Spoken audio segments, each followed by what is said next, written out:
So before we actually have you guys start looking at writing memoir, I think it's always important to pause for just a moment and ask, why are we actually doing this? When are we ever going to use this? What is the purpose of this? We're not doing this just because it's a standard in the state of Texas education. Writing memoirs is something that's very personal, and reading memoirs can be something that can really change your life perspective. Either way, it can be a pretty transformative experience. So some of the reasons we write memoirs might be because we want our story to live on. It's basically a legacy that we give to our friends or to our family that we pass on. Also, being able to write a memoir lets other people see through our eyes in a way that us just telling the story out loud doesn't always achieve. When somebody's able to sit there with the words and go through them at their own pace, it really lets them see through and experience what you were smelling and hearing and feeling all at the same time, which is pretty cool. One other really cool thing that comes out of writing memoirs. So you guys have done personal narratives before, right? A personal narrative, personal means you, narrative means story. A personal narrative is where you just write a story about something that happened. Maybe it's the best birthday party ever, or the time you broke your right arm. A memoir goes a little bit deeper than that. With a memoir, you also are going to look at that experience and reflect on what that experience actually meant to you at that time in your life. So memoirs can really help you sort of identify themes and threads that you find to be particularly important in your life, even if you didn't actually think about them like on purpose before. So if I notice I'm writing all my memoirs about my evil second grade teacher, Mrs. Kindred, who was a real person, who was quite evil. Um, as the more I write about her, and this is something I actually have done, the more I write about her, the more I realize, well, this is somebody that really has affected my life. She caused a lot of anxiety when I was only 8 years old.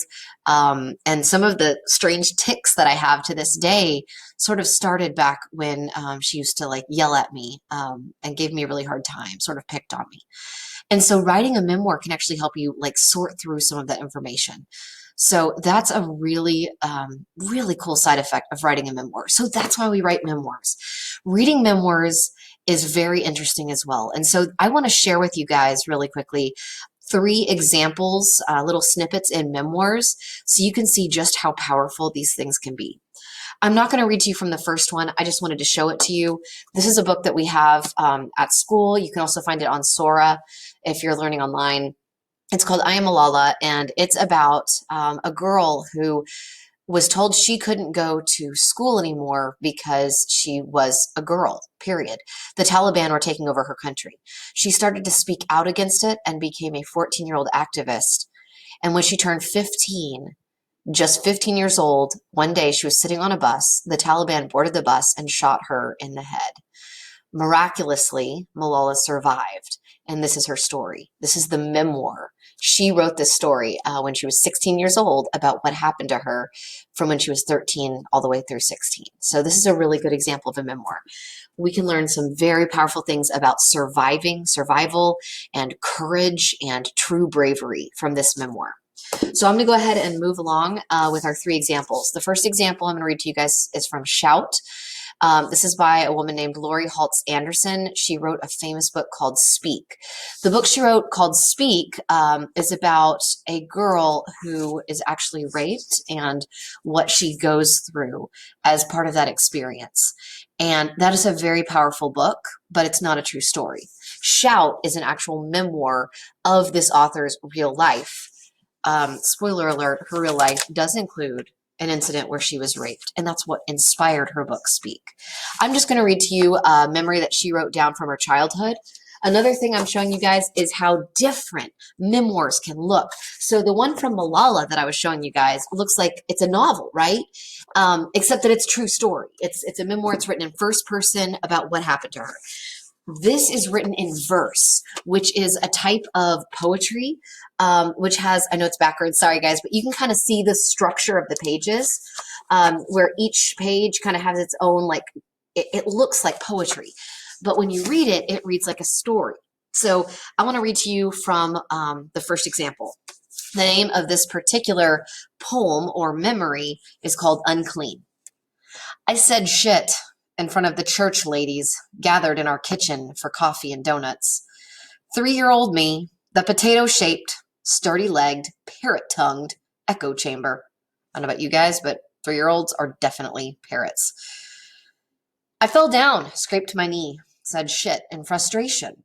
The word I learned from my mother, crammed into the corseted life of a minister's wife, where she couldn't say shit if she had a mouthful.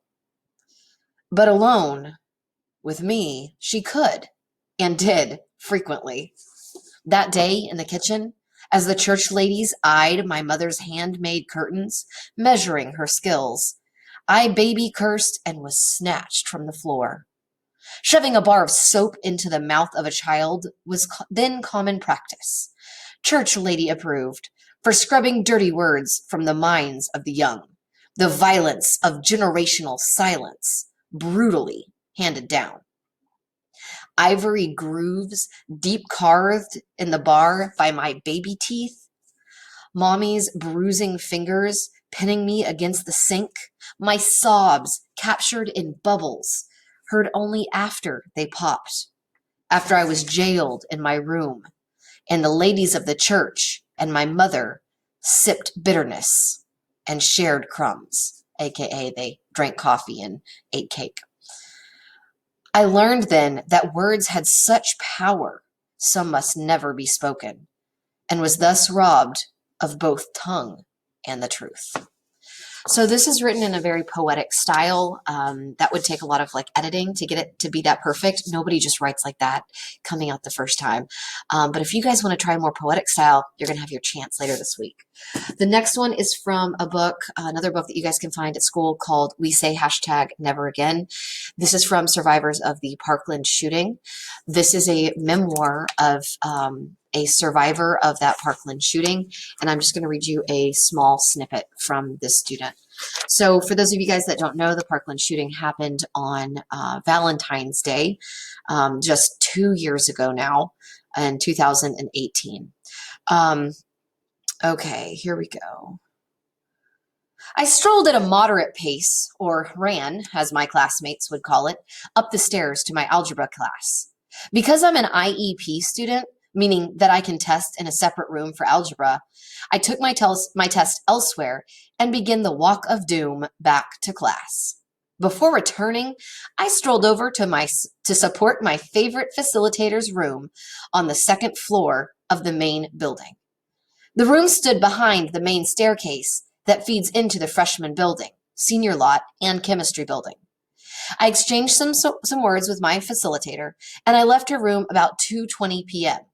I didn't hear much besides the air conditioning system, but that changed as I started trekking down the stairs and back to the freshman building.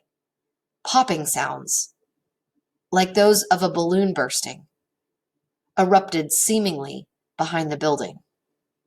I didn't think much of it. I guessed that it might have been a car tire blowing out, or the ROTC doing marksman practice or something. I was almost there, walking towards the doors of the building, when the ricochets branded my ears with fear. I didn't know what possessed me to do it, but I bolted into the building. I thrust the crimson metal door open and charged into the staircase to my right. I sprinted up the stairs at the same time the fire alarm began to blare. I knew exactly what to do. My school had enacted multiple security measures the month prior. Teachers were always told to keep their doors locked and not allow any students in if such a situation was to arise. All of my teachers told us that if there was ever a code red and a student wasn't in a classroom, the student would have to run to the bathroom and stand on a toilet. I made it to the second floor of the building where my algebra class was held. For half a second, my vision darted from a classroom on my right to the bathroom 10 feet in front of me. Gunpowder choked the hallway into submission. I sprinted to the boys' bathroom and charged for the largest stall. I set one foot on the toilet. It was too slippery and would make too much noise. I decided that I should sit behind the stall door and hope that the shooter wouldn't find me. I heard everything. I could only hope that the noise was coming from 30 textbooks being dropped at the same time, each one closer to the bathroom. I didn't know where the shots were coming from. I didn't know if the shooter was in the hallway right outside the bathroom or on the third floor above me. I didn't know if death would follow me to the stall. I didn't know anything. I was completely in the dark. I didn't know if these would be the last minutes I would spend on Earth. I thought about what death was like. I didn't know if I'd be mercilessly shot and killed in the bathroom. I didn't know if my parents would have to view the corpse of their son at a funeral. I didn't know if that morning would be the last time that they saw me. At 2:28 p.m., I texted my loved ones, telling them, I just want to let you know that I love you. So I'm going to pause there because I hate to leave you guys hanging. He does survive and he is okay. If you want to read more, it's in this book. What is really very memoir-like about this book, while he is telling the story like he's there, he's telling about smelling the gunpowder, about the things he heard. He's also talking about the things he thought and the things he felt. And that's what makes it a memoir. He's processing what's actually going on and telling us what he thought and what he felt. So it's not just like we're there experiencing it, but we're feeling what he's feeling and thinking what he's thinking. The final one, and that one was almost written like a news article. The final one I want to share with you guys is a graphic novel. A lot of authors now are writing graphic novel memoirs, and you guys will have the option to actually write your memoir like this too. So this memoir, it's of course a true story, like all memoirs are, called Hey Kiddo. It's about a kid who had a really, really troubled childhood with his mother and father, not an ideal situation. And he said that writing this memoir helped him actually process kind of what he went through for the first time in his life. So there's memoirs again, working their magic and helping us understand stuff. So I'm going to share with you these 2 pages, which is called a spread, which is one of his memories he has with his mother. There was this one birthday party my mom threw for me, though. She just turned up unannounced one day and took me out. But Mom, he says, it's June. It isn't even anywhere near my birthday. Just go with it, she says. I never get to be around for any of these things, she said. Besides, Grandma and Grandpa never throw you a party with any of your friends. She was right. With my birthday being so close to Christmas, Joe and Cheryl, his grandparents, just didn't see the point. So we called some of the kids in my class. Is this the birthday boy? Says the woman at McDonald's. Well, actually, he starts to say. It sure is, says his mom. Right, kiddo? Right? The woman at McDonald's leads them to a table. Great, come this way. Your guest should be arriving any moment, I'm sure. And he's going to his seat now saying, happy birthday to me. So there's our first one where his mom's taking him to McDonald's. They're calling his friends. His mom tells the lady it's his birthday, even though it's not. And here she is showing him to his table.